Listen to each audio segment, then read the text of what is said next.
Good evening, everyone. Thank you for coming to the ZOCO meeting of April 16, 2024. I am now going to do the preemptive comments. As soon as I find them, the opening remarks, and then we'll get started. Welcome to the April 16, 2024 Zoning Committee meeting. We will be holding a hybrid public meeting which enables remote electronic participation as legally authorized by the Code of Virginia for the Planning Commission's electronic meeting policy adopted on July 7, 2022. Members of ZOCO are participating both here in person and virtually through electronic means. At this time, I'd like to orient everyone to our hybrid environment and cover a few specifics about how tonight's meeting will run. Members of the public may attend the meeting here in person or electronically by using the Microsoft Teams links provided on the ZOCO webpage and the county's event calendar at the email notification sent to the ZOCO email subscriber. Additionally, there's a dial-in phone option for those who wish to use it. Do we have any participants online? One member of the public and then one member of staff. Okay. All right, so I'll continue. For our virtual attendees using Microsoft Teams, please turn off your video feed and keep your microphones muted as you enter into the meeting and during the meeting. The Microsoft Teams meeting chat will only be used to provide instructions for virtual attendees on how to register public comment and to field general questions about Microsoft Teams. The Teams chat will not otherwise be monitored by staff or the Planning Commission during the meeting, nor will it be used to collect feedback. Unlike the Planning Commission's regular meetings, the ZOCO agenda items are not public hearings, therefore public comments in the ZOCO chairs at discretion. After the committee discussion has concluded, public comments associated with agenda items can be provided by people attending in person and virtually. For virtual attendees, indicate in the Teams chat that you would like to provide public comment, and your name will be added to the list of speakers, and we'll be having public comment if anyone is interested. As a reminder, you can always provide written comments via link that is provided in the Teams chat in the ZOCO's website. All written comments, whether on paper or online, will be shared with the Planning Commission and posted to the ZOCO page for public viewing. All comments received as of noon today have already been shared with ZOCO. I will call the speakers at the end of the meeting. I'll ask Mr. Rogers to let me know if we have attendees who would like to provide comment. Mr. Rogers will acknowledge speakers in the Teams chat. Members of the public attending virtually will speak first, followed by in-person attendees. When virtual attendees are called upon to speak, you must unmute yourself by clicking on the microphone icon that is located on the meeting command bar. The moderator does not have the ability to unmute. Lastly, this is a public forum. Today's meeting will be recorded and posted to the county website. All information associated with today's meeting, whether written or spoken, is subject to the Freedom of Information Act requirement. Great. All right, now we're done with that. We will roll into our presentation, but before we do so, let's do a quick round of introductions. Good evening. I'm Eric Berkey, member of the Planning Commission. Jim Lantelli, member of the Planning Commission. Jill Hunker with CPHD. Nick Rogers, CPHD and ZOCO liaison. Great, and you said you have a staff online? And a member of the Planning Commission as well. So let's start with staff first. Mark. Yeah, Mark McCauley, Arlington Economic Development, and co-lead with Jill of the Commercial Market Resiliency Initiative. Welcome, Mark. And looks like we have Commissioner Guevara as well. Commissioner Guevara, you are welcome to speak if you so desire. And you're able. Yeah, you don't have to. Don't feel compelled to do so. Okay, and I'm Leo Sarley. I'm chair of the ZOCO, and I'm also with the Planning Commission. With that, I will hand it over to Ms. Hunger.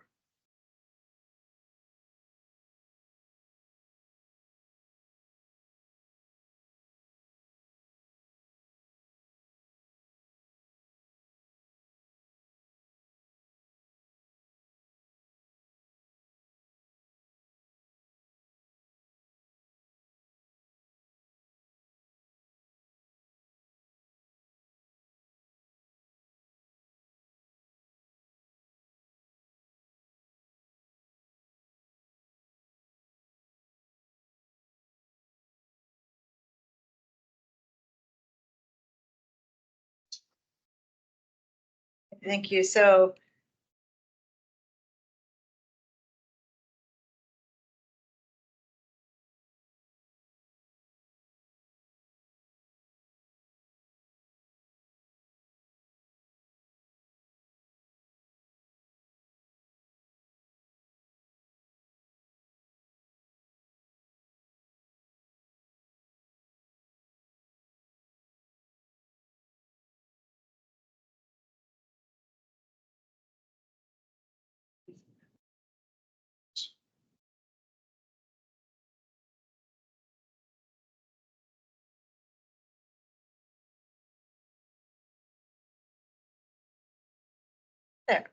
go. This is the outdoor visual entertainment zoning ordinance amendment presenting to you this evening. Wanted to set the stage a little bit, just sort of why we're doing this. Again, this is regarding the Commercial Market Resiliency Initiative, and really trying to address the increasing vacancy that we're seeing and declining values. So we're trying to address the office demand and looking at the business retention side of things and rethinking our office supply and how do we streamline zoning and land use processes to enable sort of alternative use, conversions, redevelopment, and repositioning of our commercial properties. So with this, we're really focusing on sort of three big buckets: redevelopment of properties, and that would be sort of the big tear downs that we see. Conversions of others, of office buildings, and that's taking an existing building, or it could be sort of the conversion plus taking an existing building and maybe popping up a couple of stories.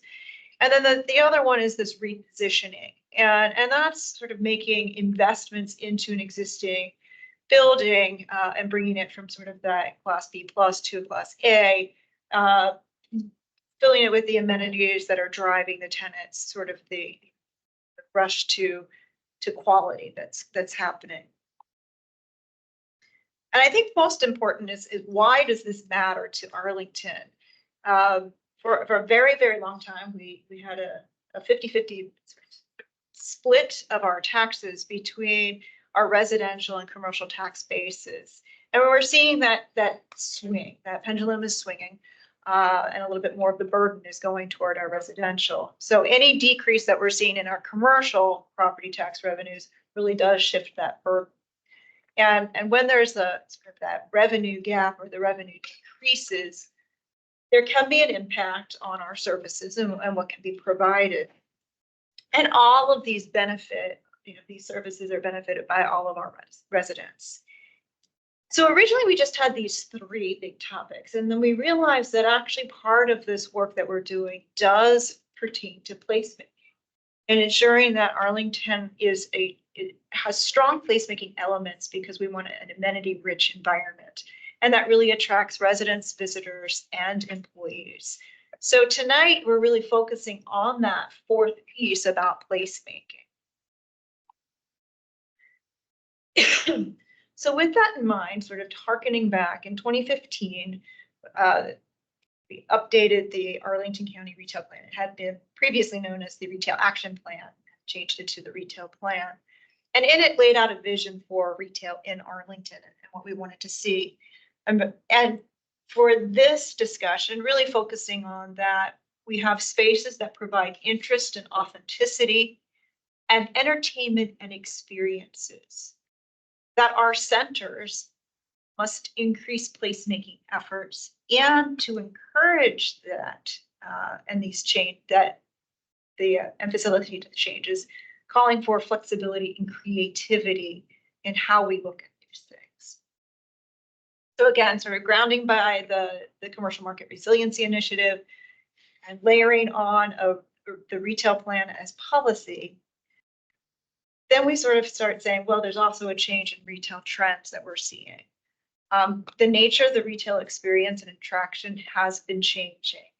So we sort of went from downtown districts at one point, shifting toward these islands of retail surrounded by parking, and now really seeing a swing toward looking at financially and environmentally sustainable places.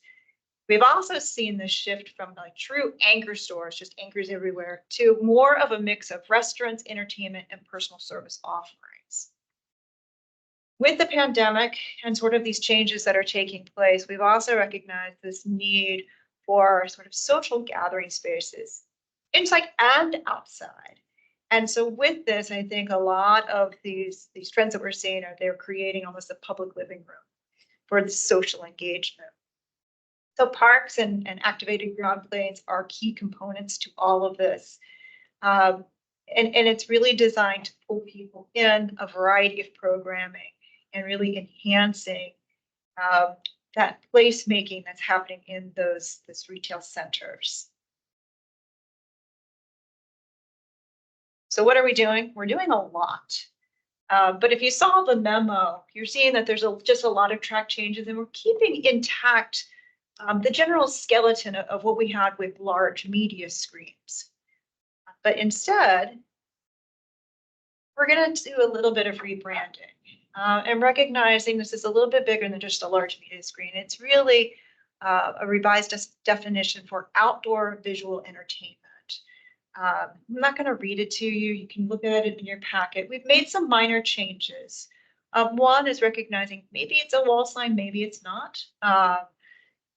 The other big piece of this is looking at and recognizing, including live events, media broadcasts, movies, and other similar displays, and expanding sort of the offerings of what could be shown on these outdoor visual entertainment systems.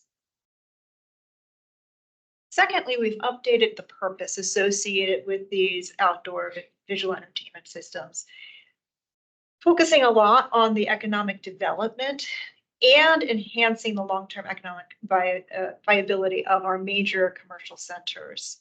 We want to foster a sense of place in the commercial centers and truly trying to gather people. And one of those elements is the creative and dynamic use of visual amenities. I think a piece of this, and you'll see it throughout, is ensuring that we align with the visions found in a lot of our adopted plans. And for our plans, we have these mixed use settings that we want to be pedestrian friendly, and how do we create that and enhance it? And then finally, and this is a carryover as well, of promoting the public health, safety, and welfare by providing opportunities to disseminate emergency broadcast information and public services messages if necessary. The other thing that we've done is looking at the process itself, and we really tried to streamline and clarify how the board would approve such a sign. So one, we've sort of set it up saying it's going to be done through a use permit process, and the board would make several findings in finding for approving this. One, that it's going to be viewed by pedestrians and retail customers, that it's placed in a location that's consistent with those visions, encouraging in the mixed use type of settings, and contribute positively to the pedestrian experience and enhance the economic viability. It functions as a separate and distinct element from the building facade plan. And really that we want the visual interest and architectural integrity of the building and its facade not to be derived by these large outdoor visual entertainment systems. These last two are sort of they carried over in that we don't want to create a distraction for our drivers. And lastly, we don't want to unreasonably impact the monumental core of the District of Columbia or other sites of historic or national interest. So with these findings, they go forward, we have developed use standards, and what's new now is modification. So if the board does decide to approve a use permit and have these use standards, they have the ability to modify standards. I've highlighted with asterisks those that could be modified. So really the use standards fall into the location and siting. One had mentioned it, but it's really in our community shopping centers or urban regional shopping centers.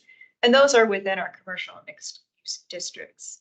Two, there would be wall signs on commercial mixed use or multiple family residential buildings.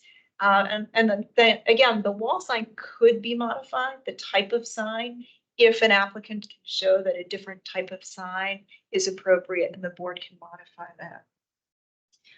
That it's not placed within 200 feet of the common lot line of an R or RA district. Again, the board could modify that. Again, part of the findings that it's placed, it doesn't substitute for fenestration on the building, and finally flip them. It's placed on the elevations of the building that immediately abut plazas or similar open spaces that are not separated from the plaza or open space by principal or minor arterial streets. Sign area, again, this is the same. It's 750 square feet. It can be modified, and that's not included in the aggregate sign area associated with the project. So it's not taking away or detracting from signs that other retail tenants could have. The sign height at 40 feet to the top of the sign, again, that could be modified. And then the messages, I think this is a big piece, is that we are now going to be permitting commercial messages. So that is a change. Previously, there were no commercial messages. The intent around this is that the commercial messages would be for those businesses and activities that are taking place within these centers that we have defined. With the lighting and sound, we want to meet all of the standards for lighted signs and incorporate automatic level controls. This proposal is actually increasing the luminance that is permitted at the nighttime elements from 500 nits to 700 nits. And then we're recognizing we're just referencing the noise control ordinance that the sounds permitted are only during the hours of operation. This ordinance and the changes that we are proposing actually spell out the hours of operation. Do recognize that there could be special events that occur. For example, Olympics are coming up. World Cup might happen. And depending on where they are in the world, they might be outside of these hours of operation. We would encourage the applicant or whomever has one of these outdoor visual entertainment systems to work with our special events committee and obtain special event permit. By doing that, the board can modify their hours of operation. And finally, I think a big piece of this is I've been talking about a community shopping center. And what we've done is we've actually defined what a community shopping center is. So we do have a definition already for an urban regional shopping center. The urban regional shopping center consists of 2 shopping centers in Arlington County, and that is Boston Corner and the Fashion Center in Pentagon City. This new shopping center type, the community shopping center, is a buildings or a portion of the building that includes a minimum of 200,000 square feet, but less than 500,000 square feet, which is the threshold for the urban regional shopping centers of the retail, entertainment, and food establishment uses. So in a nutshell, it sort of makes up 4 of our commercial shopping centers here in Arlington and Pentagon Center. It's West Post, formerly known as Pentagon Row, the Crossing Clarendon, and Village of Shirlington. Those are the only ones. That we are aware of, and within that threshold, yes. How does it work? Actually, I'm almost done. Proposed schedule. We did a request to advertise in February. Here this evening with anticipate going to the Planning Commission in May and then to the County Board also in May, later in May. That concludes my presentation. Thank you, Ms. Hunger. All right, Mr. Lone, tell me. Yeah, I'm trying to think of some of these older strip centers that are roads here and how they work. Garden City is smaller than 200,000, so Yes. not. Yes, in fact, Lee Harrison Shopping Center is smaller than 200,000. So the 2 biggest ones along the Yeah, corridor. correct. The reason I'm sort of raising Garden City is because even though it's one long building, it's a condo, so it's separate ownership. Yes. And how does that fit into the definition? Is it one building built at the same time? I mean, how do you, because if one of these larger ones gets split up, Mhm. like, how does that then work? So I think with the way that we've crafted the definition, get to it. It's a building or a portion of a building that's including it, and that the community shopping center is connected by at least one interior or exterior shared pathway. Okay, So we're sort of creating, not only is it the threshold for numbers, but also the form of the building. That's great, because that's what I would want. So, okay, that answered that. The concept is great. I like that we can modify hours, because I could see, for example, wanting to, let's say there's a World Cup game and it ends up being 3 a.m. here, but it's a great community event. And would you want to have it outside and be on one of these, have people gather literally at 3 a.m. to watch a World Cup game? I would think that'd be a good thing to do under the right circumstances. So we have to have flexibility for those type of events. Mhm. So I think that is allowed under this. So what we've sort of said, the board can say you can modify it, but you're gonna need to get a special event permit. Well, of course. And there's a couple of things that says it. Now, the special event permit, it's done administratively. It doesn't go to our county board, but it does pull in representatives from a variety of different departments here in Arlington County, including the police. Mhm. So they would Yeah. know what's going on, especially, depending on the size, if the United States makes it on, there's a groundswell of support and people really want to watch it. They might need to also close some streets, so our police get involved. But it's a very large group and they review a lot of these. And that's appropriate. I mean, I've no problem with that. Just wanted to make sure we have Yeah. flexibility for those type of things because this is economic development. Correct. One new thing that's come up that would not be allowed under this, but we might want to be thinking about whether we would make our county amenable to this. I don't know if anybody's seen the Sphere in Las Vegas. Yeah. It's a gigantic outside sign, it's a practical matter. The whole thing, it's like a hemisphere covered with LEDs, and it's apparently extraordinarily successful. It would not be allowed under this. I'm not sure it's allowed even under any of our codes. But you can see a small version of the Artisphere. It's something that apparently they do want to make more of those. Now that they have proof of concept, Mhm. it's something that could be done in other cities. I would like to be able to have Arlington be in the mix, competing for one, if that's in fact happening.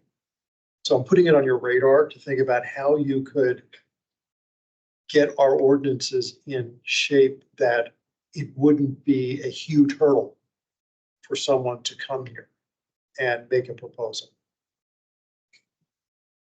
I think it's a little bit is shifting, like how we think about architecture. So right now we're saying like, this isn't part and parcel, like this isn't like you're fixed to a bad design. Mhm.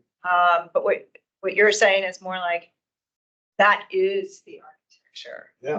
The lighting It's the building. is. That's the whole point of it. Yeah. I mean, interior is a lot of entertainment space, but the exterior is entertainment space too. Yeah. You have to go online and just see it. It's really a pretty remarkable thing. I'm just trying to wrap my head around some of the use permits. So if they're granted the use permit, then that's, okay, educate me a little bit. Obviously, so special event permit is specific to an event. Correct. Use permit obviously is sort of for a term, or it's more indefinite, but you got to meet the conditions. Correct. Of the use permit. So take Jim's example, if the World Cup is at 4 p.m., if they wanted to put it on the screen, if they're otherwise complying with the use permit as written, they don't need to come and get permission. They can, Because it's within the hours. if it's within the hours and. Correct, unless they wanted to close streets Right. or do other Right. things. But yes, Right.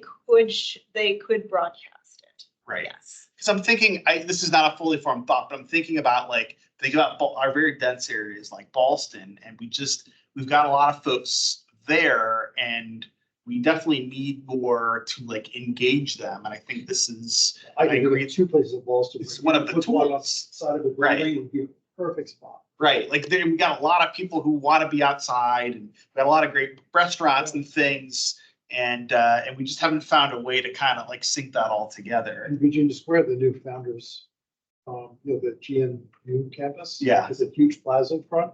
That would be amenable for it too. Yeah. So right now we're taking some baby steps. Yeah, right. No, but I mean, you could think right away. Right. There's a number of spots Absolutely. that would be pretty easily accommodate something like this. And so I think that's that next step. So I think right now we're really focusing on our retail infrastructure Sure. and how can we help them? And then I do think the next steps, we start, looking at, can this be more broad? And, can it go into additional locations? Yeah, the one thing I'm concerned about here is saying it can't be in place of fenestration.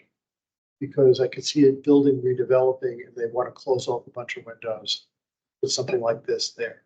So I want to be careful about foreclosing that from our older buildings, having something like that be mounted, especially office buildings where they could have interior, have space that doesn't have windows and find a use for it. It doesn't work on residential buildings, but it would work on a number of commercial buildings that they could close off some windows and put something like this in place. Yeah, I have a little bit of a thought on that. I think that's, I'm glad that we're thinking about this because I think that's one of those things that you don't want to get caught by surprise, should it come up. But I think like, for instance, on the, what did we call it? Repositioning situation, like, I think that's something that perhaps we could look at. I think, I'd be I need to think about it a little bit, but like, for instance, I wouldn't want like windows being bricked up, right?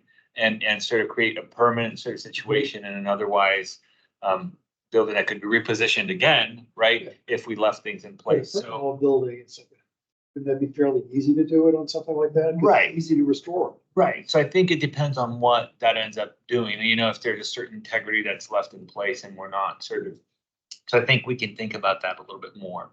I think one of the things that has come up, and I was a little bit sort of triggered by something you said, was this idea of the 750 square feet maximum, which I think is what you were saying about baby steps. Like, we're not talking about like an outdoor theater situation. We're talking about a reasonable size, 700 square foot. But then the question that I had was,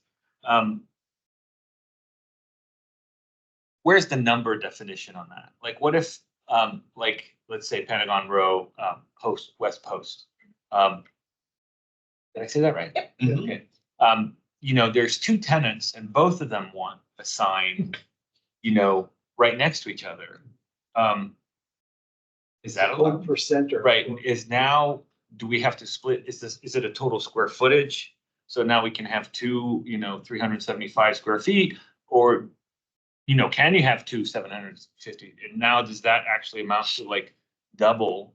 I was just wondering of the application and what's to prevent one tenant from having something just because the other one got it, or, just sort of gaming out the situation a little bit and see if we run into it. And does it work if somebody has really, really big windows and they put it inside?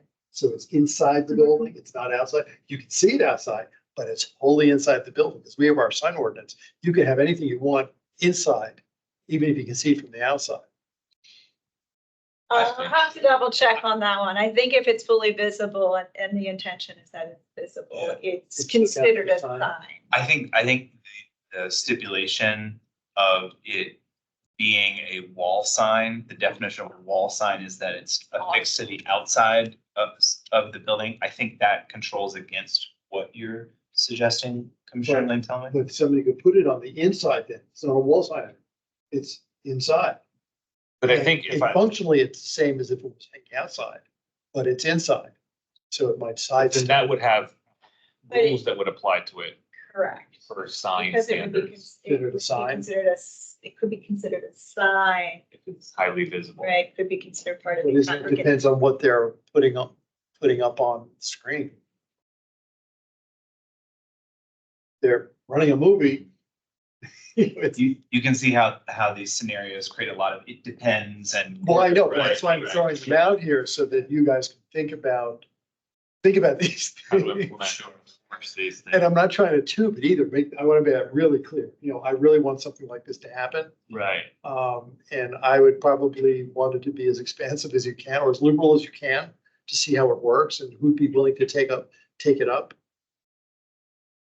I mean, I think one thing when you were going through, I was concerned about, but then it was addressed at the end by having the hours on it. Mhm. If it's across, because you have the R zone stuff, but yeah, okay, fine, that keeps it happy.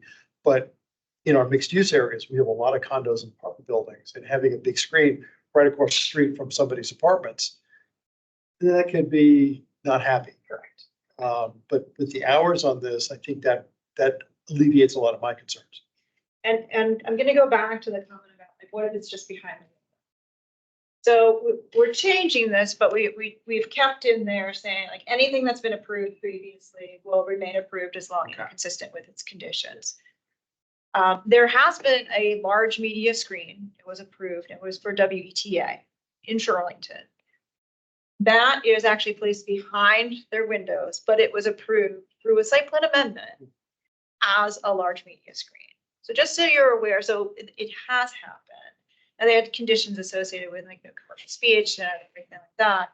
So it's just sort of really running through a couple of things, but there has been an instance and that's how it's been counted. So just so you know, there's Okay. been some precedence. Okay, good. There's the lobby in Roslyn that has a massive screen, although that's an art installation technically, Yeah, right? yeah, I know. So that's what I'm saying. It Different. depends on what they're running on. Right, that's a slightly different. But that brings us to the question. I wonder if you guys had any thoughts on the opening up this idea of essentially you can run ads on this thing, right? I'm not particularly concerned about that. More in the sense of I'd like to I wouldn't mind experimenting with it. See how it comes across and see what people's reactions are on it. And then, because you start parsing out what's bad.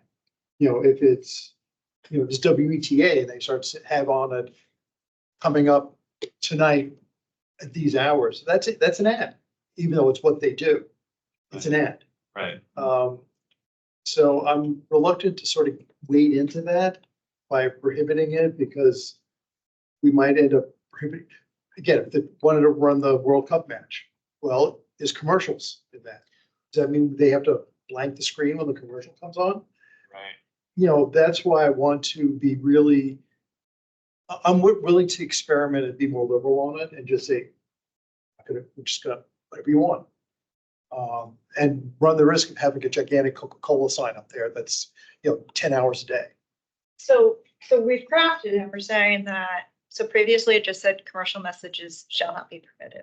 Now we're saying commercial messages are permitted for any activity, product or service within the community shopping center or urban regional shopping center for which the outdoor visual entertainment was approved through use permit specified.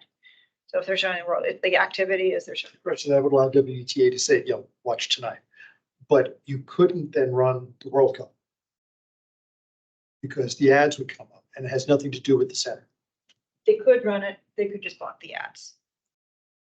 They may not have a license to do that. I mean, this is where you start getting into weird stuff. And that's why I'm sort of reluctant to go down the path of just saying no, period, or putting real restrictions on it. Because if I can sit here and think of one scenario, I'm sure others are out there that could come up too. I agree with you in part. I'm definitely for experimentation. I agree with that sense. Hate to be this blunt. If we're to permit these kind of commercial messages unlimited, though, it is a commodity that we're essentially giving to them for free. Mhm. I mean, it is their building, but And it's we're changing the rules. But it also makes the building more valuable because it's more of an income stream that goes Right. into the Right. the assessment. So I'm with you. I'm not 100% there. I think we should consider kind of that impact because it is it's a commodity. Yeah. The fact that to be able to run advertisements And this has cuts value. This is an example that cuts absolutely both ways. Some people will be totally horrified, and other people go, yes, Times Square. In New York, specifically the zoning encourages commercial signs. It's to be bright, they're to put stuff everywhere they can. I mean, they really wanted to make it that. And it does right now. I mean, it's mind boggling. Mhm. And it's an extension of what's been there for 120 years now. Yeah. And some people here will be horrified by that, but others could see it as being very lively and create a entertainment district. Other cities have done that. I think you can see that in the Power and Light District in Kansas City. They have a lot of that outside light stuff. So, that's why I'm open to experimenting and being fairly liberal, just to see what could come up. The other thing, if I can just kind of buttress that comment, so much of it we're trying to do is to get people off these, looking around. So I think the concerns about over commercialization of those public spaces probably were valid when we didn't have smartphones 20 years ago. But I mean, this is where the Oh, ads, look at their ads are. right, this is where the ads are, right? We actually want people to get off their phone. So I agree. I'm not as offended if they're looking at a commercial ad up but I think we would have to see how it goes. I'm just at the place where if we're gonna do that, I wanna get a sense of if that's, is that something we wanna think about when we, negotiate with folks, or, it's a Well, I commodity, think that's a right? great way to do it, You know? rather than having it by right, having it be it can be allowed under special, under use permit. Well, that's why we've said it is under a use permit. Right, so I would not at all prohibit the possibility of commercial uses under. If I may, so two points of just to inform the commission. Number one is, as the commission knows, this area of zoning crosses over into the First Amendment. There's been recent Supreme Court case law in 2015, Reed versus Gilbert, that has created a sea of change that has really, quite frankly, handcuffed the local government's ability to regulate commercial messaging. We functionally cannot. That being said, one of the exceptions and caveats to that is related to off-site signs, off-premise messaging. So going back to Commissioner Lantelme's example of the Coca-Cola insignia. So if Coca-Cola is being sold on site, that's okay. Our zoning ordinance, however, prohibits the off-site advertising, and which gets, as we get even more complicated with this is how the zoning ordinance could prevent and substantiate the prohibition of commercials during the World Cup. And there is our understanding is that there is precedent in case law, that's why it's in the zoning ordinance, that allows for this caveat of basically an anti-billboard provision. So if I can, okay, so I'm wrapping my head around that, because I was like, there are definitely First Amendment issues here. Yeah. You're right. So what you're saying is if we regulate it using that framework, which is products on site versus Correct. everything else, that is probably a much more solid way of doing any regulation of content than probably anything else at this point. Because it's either commercial or it's non-commercial. Right. What we can do, as Nick pointed out, is on-premise versus Right. off-premise. On premise is really important. Yes, Yes. you're absolutely right. We don't want to have billboards pop up. Yeah. It has to be integral to the building. And to the site. Yes, yeah, It's to a the product or development. service within the shopping Right. center. Yes. And that raises whether you want to have those type of moving signs that are standing in the parking lot. Like Lion Village Shopping Center has at the corner, has the two poles with the signs up there of who's here. Yeah, it has, it used to have Giant, not anymore. Right. But as BGR and CVS, and a lot of those are easily converted to LED signs, which means they can be changed like that, but they could also be moving things. Would that be something allowed? Is that, because that's on the site? It's not in the building, but it's part of on the parking lot, part of the site of that development. So what we're crafting now for that particular location, it would be a no, because they don't fit the definition.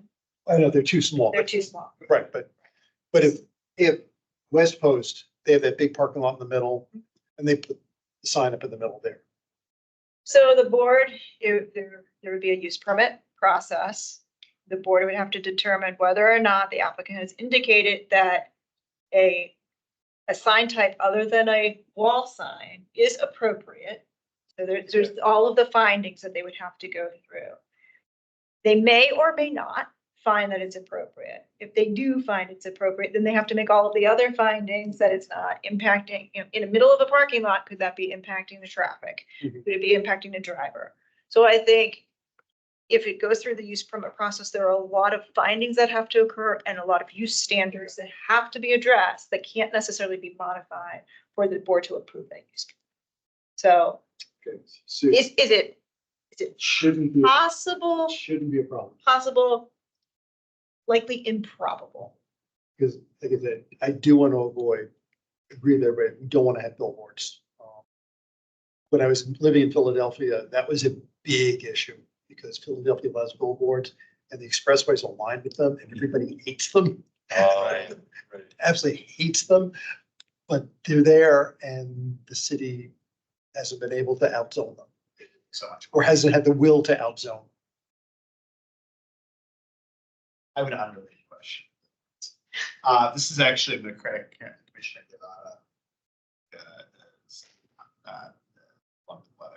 So she emailed me a question about like, did you all consider like these big kind of public art demonstrations? Like in the district, there's a lot of like the video mapping, like onto the National Art Gallery, things like that. I know this is not exactly what you're suggesting here, but did that come up kind of in your research and discussions? Like if somebody wanted to do like an event like that, maybe that's just a special event, permit. I think what you're describing, and correct me if I'm wrong, Like this, like that stuff. yeah, Yeah. it sounds like you're describing a projection. It's a projection, into not a building. not a screen itself, but a Yeah. projection. Right. So things like that, they've actually gone through working very closely with cultural affairs and through public art. And I'm not gonna spend time to try to find the specific Yeah. language, but there's conversation of, if it's sort of public art, it's not a sign. Okay. So I so I think there's a fine line. But Yeah, we definitely. walk a fine line with Yeah, that, sure. but typically art installations, it's not considered a sign. Well, this is not, I mean, it's Yeah. discrete, it's an Yeah. event. Yeah. Right, but even I think, if it were an LED art installation, right, there's different set of rules. Like one of them is you definitely can't make any sort of, commercial advertisement on it. Otherwise, it's not art. It then becomes commercial. That was the A poster. So I same think, pizza place, right? Yeah. yeah, there was like a few. And then one declares, right? Yeah, yeah. Right, Want right. to make my head So I think that wouldn't come anywhere near this, right? We would keep those two very separate, I think, my understanding of that. No, I want to say it wouldn't preclude a shopping center owner, or property owner, to coordinate with an artist to do something on their screen. I don't think it would preclude that. Good. But it's not. We're not doing an art installation that can then have Right. live that- right, feed it would be- and animation and movies. It would be more of you have a screen Right, and part of their programming, their video Yeah. was done by an artist. right. But then all these rules would apply and the art Yes. sort of become almost, Yes. sort of independent. Speaking of Times Square, just to react to your comment, the building in which all of the Times Square signs are on is actually empty, although Right. they've recently started to work on it to see if they can make it occupiable because, the old time stuff. right, because the signs are worth so much money that for them, it's better than dealing with the tenant. Yep. And with the impact of the sort of covering the windows and all that makes it, although I think they're trying to actually redevelop that these days. Yeah, but that building's been covered with signs for like 70 years. It hasn't had anybody Right. working in it for like 50 years. But all the buildings around on both sides of Broadway and 7th Avenue are lined with signs and are required to have lit up signs. It's not just the Times Tower. It's all the buildings on Right. both sides of the cross streets. I think that goes to our numbers question. How many of these can you have? And I think we're trying to go the other way, like not require every, No, and I'm not advocating that. I'm just saying that being No, liberal, right, if sorry. people want to do it, we're not going to require it. I Right. don't want to go. I have a little bit of a sort of touch back to fundamentals question. Is there a problem that we're solving for? In other words, did any of these tenants approach you and ask for this specific thing? And then are we addressing and or providing the adequate feedback, that would need to address the problem, right? Does that make sense? Yeah, so a a while back, we were approached by a property owner who was interested in doing an installation of a large media screen. Yeah, as it had existed, right, the large media screen, and sort of tried to work through and the way that the zoning ordinance was crafted, they couldn't get there. Couldn't even crack the code to getting to a use permit. So we recognized, you know what, this is something that's important. It helps our spaces. As it turns out, they're not able to do it at their one property, but they might be able to do it at another property here in Arlington. So working with them, but being mindful of sort of like, what are the standards? How are others accommodating this? And recognizing, you know, we did want this to go through a use permit process and allow our county board to do some level of modification. So yes, we recognize there was a problem. Yes, part of it is, you know, being able to showcase some of their businesses and maybe who might be sponsoring a movie that's going to be shown for, you know, as part of the entertainment. So there are a couple of things, and you know, ensuring that we did have the ability that the board could modify a couple of these elements and the use standards that we've created. So yes, solving a problem. Great. And then I have a little bit of a sort of clarification question for myself too. So like, for instance, you just referred to a movie. So that I think of like Penrose Square, and they have movie nights, you know, on the Pike and all this other stuff. And this is different because the permanent Correct. element that can show movies. Correct. But it's not a movie screen per se. It's really more of a sort of Think of Mosaic. sign, I guess. Yeah. is what So you're think of saying. Mosaic. Right, Yeah. Multiple. Right. but you could potentially then have repurpose, what's the word that we use, reposition. You can reposition the sign to do double duty. So I'm just making sure I understand that. Any other questions or comments? Did we answer all of Commissioner Guevara's? See, she sent me a text.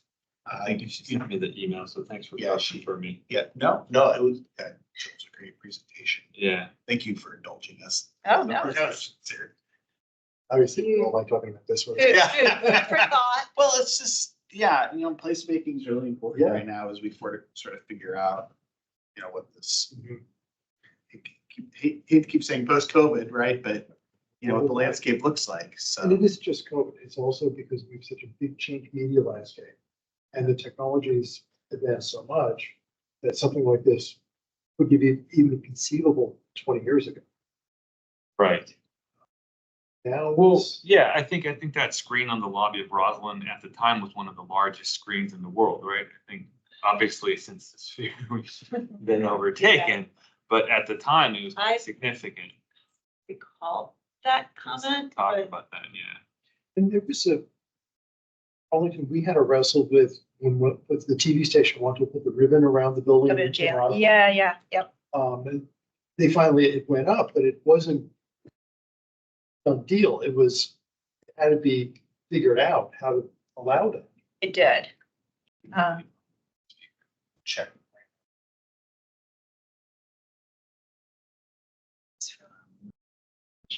And then did Mark want to say anything? Did he have anything to add? Is he still on? Does not look like it. All right. I don't have anything else. You? No, other than- Any closing thoughts? I mean, keep pushing, Yeah. it's, and my personal feeling is the more you can allow experimentation on this and the more loose the regulation is, I'd like to see what comes out, what comes up. And if there end up being real problems, then we can revisit that. Yeah, I mean, I think Nick raised a really good point, though, is with signs, we're rubbing right against that, the First Amendment. Sure. It's a little bit, we can only be but so loose. Right. I mean, And experimental with it. So I think we're trying something that's a little bit different, and see how it goes. Someone could put up a really obnoxious political comment on this, but they could do that anyway, even without having the LED screens. They could do it by the projectors. They could do it just by walking around in front of the signs. I mean, we can have nasty stuff. I absolutely understand and agree with that, But we're in a position that there's alternative ways that that same obnoxious use could be done in that same location using other technology. Yep, no more comments. I'll concur with Commissioner Lomtelme, take a slightly nuanced, sort of caveat that I think actually, and this is what I like about you thinking about the building in particular and other issues that you've really tried to dig in, it preempt problems as much as we can, you know, and sort of, go ahead and provide some specificity, so that like applicants, you know, and again, I'm always putting my architect's hat on. I love seeing a set of rules that then I can question and say, can we change this, right? If it's just an open thing and we're sort of throwing darts at the board and saying, does this work? No. Does this work? No, right? That ends up actually taking quite a bit of time. So I think as much as we as a community specify what we want or what we don't want, I think that ends up being, you know, I think it's part of the intent. You want a framework. Yeah, and it's part of Which I the agree intent of the resiliency, right? It's like fast, here's the clear set of rules, you come in, you provide, we'll approve it, good to go, right? So I think that's what I'm always talking. So I always get a little nervous with the notion of flexibility, right? Up front, let's be flexible on the back end, but let's be really clear on the front end about what we want. You certainly have certain things that are just by right. If you want to do it, you can do it as long as within these parameters, you want it, you're done. Walk out of here with. Yeah, your exactly. allowance. If you want to change that, here's what you have to go through, and that's when we get into the use permit type of thing. So, But what you're proposing here isn't by, I mean, they're all use permits. Correct. I'm saying that there are some that you know would be just zoom right through. Okay, I'm sorry, Leah, I'm gonna belabor the conversation. No, It's here. we're super early. So But Jill, you said something interesting, which is obviously, you know, the proposal is to still give the county board discretion here. That's why you're going through this permit process. Ultimately, they'll have to decide it. I mean, why? Can you walk me? It's a stupid question to ask, but why not just make it a purely administrative process? I mean, it's a big sign, so maybe that's a big part of it. It's a big part of the building. It's placemaking. So the county board might want to have a say, but you know, thinking about Jim's comment just right now, predictability, you know, the more steps we have to go through increases costs, like dissuade folks, just curious, you know, weighing kind of the county board approval process versus just sticking with something administrative. Yeah, some things that are the basic, simple. I'm not putting my thumb on the scale. I just, if you don't mind No, I think explaining your thought process. That's fair. Yeah. I think we've established certain use standards and that we think like this is how it should be done.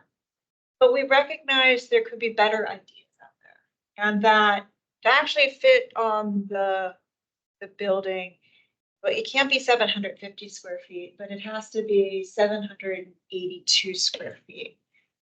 What I think we're saying is if it's 750 and it's on the new building and it's not blocking up windows, and it's within the hours that are being said, Why can't and it just they're be? using it, then it could just zoom right through it, that you don't have to really go through.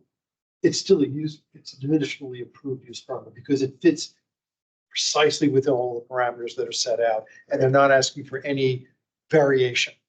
The moment they go into the variations, Sure. yeah. So is part of it is just truthfully taking what we were doing before with the use permit and ensuring that there's a little bit more oversight and that this is a different type of sign. That there are more eyes on it in ensuring that the county board is meeting all of these findings, applying all of these use standards. But if there are better ideas in certain areas, they have the ability to modify. Mhm. As you well know, if put the use standards in, our zoning administrator doesn't have the ability just to modify something. Right. Rather, allowing it this way. I understand the idea, like, well, can it just go as a matter of right? Like all of our other signs, right? Or most of our other signs, it just goes, you meet these standards, you put it up. I think this one is a little bit unique. One, ensuring about the placement and how it works. Two, I think we really want to take a hard look at, how does it move our visions forward for these areas and for these shopping centers. And that because there's sort of a finite number of these signs that could happen, at least right now, of keeping a sort of a close eye on how they're Okay, well, that gives a reason. It's a level of comfort that maybe once we get some experience with it and see how they're shaking out, we could then make it a lower level of approval to get it through. So that's fine. I don't have a problem. I think definitely what sells that viewpoint is just that it's just not gonna be that many applications, right? And I'm very sympathetic to all those arguments, but I think as a general principle, I would definitely love us with all this commercial market resiliency stuff to lead into lower level administrative, permit processes if folks are fitting into the boxes. And of course, any deviation is going to require maybe a use permit by the county board. But we gotta do more to fit in the boxes. Because also selfishly, I want our county board thinking about other things too, right? And so it's a bandwidth question. Yeah. Yeah. But great presentation. Well, thank you. Yeah. I should indulge me real quick, like this. Start from residents, quick question. Yes. We're talking about the facades and you always look for a challenge. And I guess my question to you is if you were given this existing building, hey, we would like to do this. Do you think you could make a very good case, an argument of saying this does function as a separate and distinct element from the building facade? And that the visual interest and architectural integrity will bring us to place one of these signs on the wall of a building. You have an existing building? Yeah, for sure. I think Okay. that's an easy lift. Okay. I think it's easy to do a screen that doesn't sort of merge into the building in a way that sort of would confuse you as to what's building on the screen. The caveat I'll say with that is now there's a translucent screen that you can get that's literally a piece of glass and it's see-through. Oh. But it's still a screen. So like would be something like this that you could turn it on and it would sort of look like this, but you can turn it off. It was just at the tech fair this last fall. So, that could be something that could, to Jim's issue of inside, outside, now the actual window could become a screen. That's right on the threshold.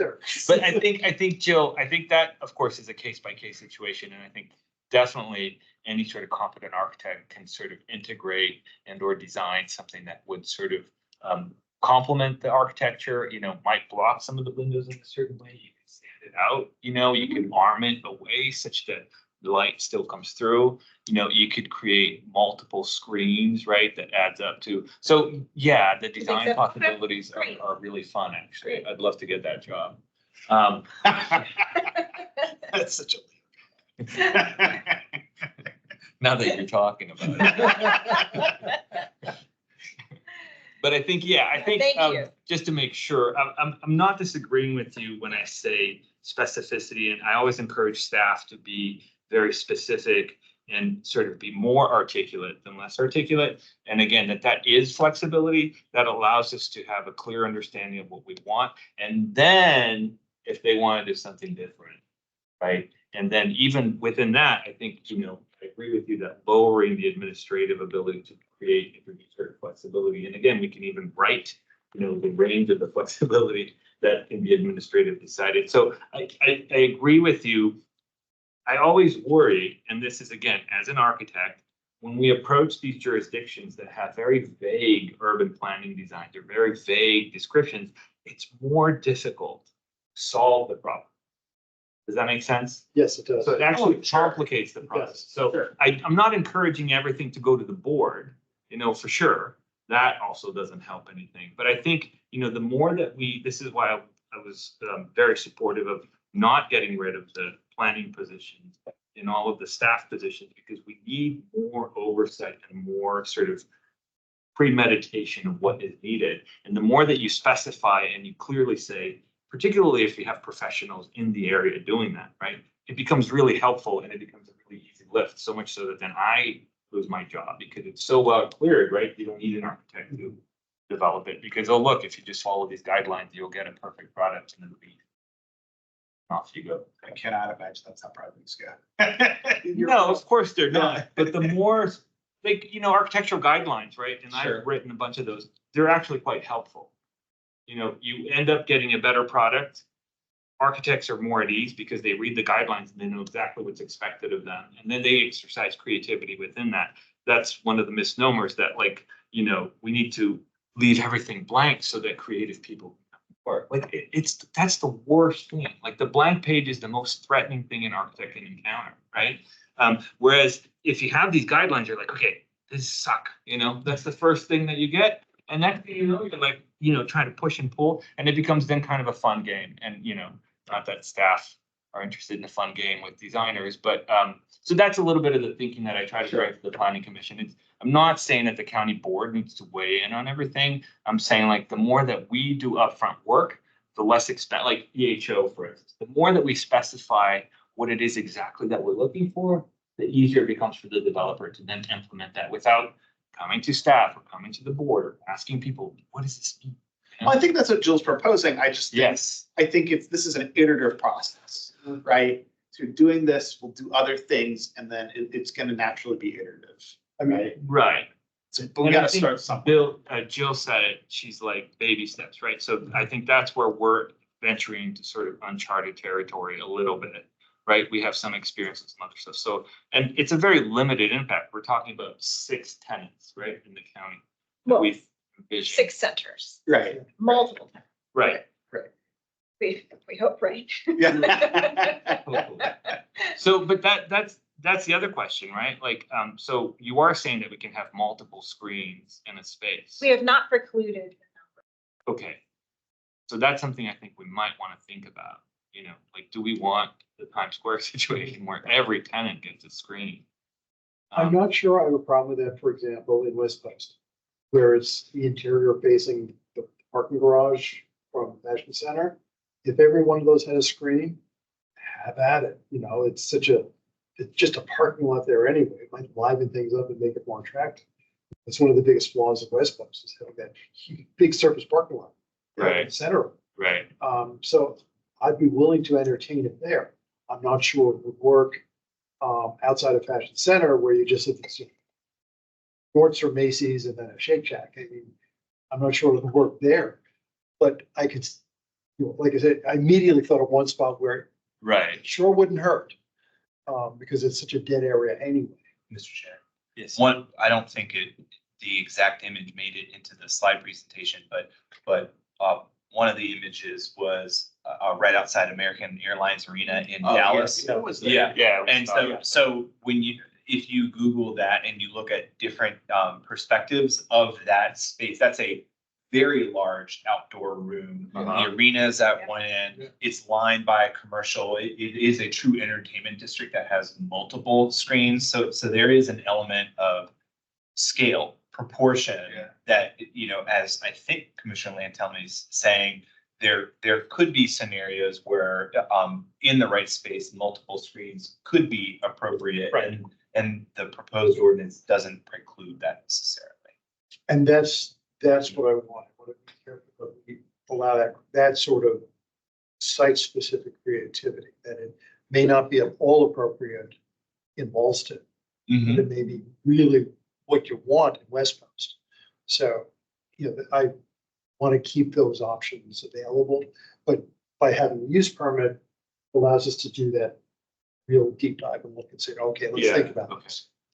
Yeah, I guess I'm having a little bit of a hard time envisioning it, so I'll leave it at that. But I think you're right. It could be kind of exciting, you know, sort of event, right? Mhm. A visual event almost. Yeah.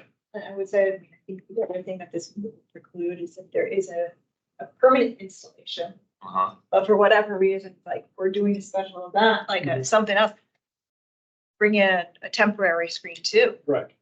We did that in the mall in Yeah. downtown. I- Park Service allowed it. I don't think these are inexpensive installations. Right, right. Yeah, is that gonna happen every day? Especially now. Well, Translucent The special events are screens. different too, you know, they have their own. Yeah. reasons. Right. anything else? I mean, I'm gonna vote for the Sumo. So even Yeah. if you don't change anything, I'm still gonna go ahead and say, yeah, fine, you got me on it, because we're advancing the ball. You know, all of these commercial resiliency things are way needed, and the more you can do, the better, and I'm not gonna stand in the way of anyone, so. Right. And if anything, our discussion is like looking over your shoulder, and being kind of excited. Right. So there's super support here for this continued resiliency thing. I think Jill, Nick, thanks so much for the hard work. Thank Very thoughtful material. And with that, I think we're calling this meeting to an end. Good. Excellent. Thank you. Fun's okay.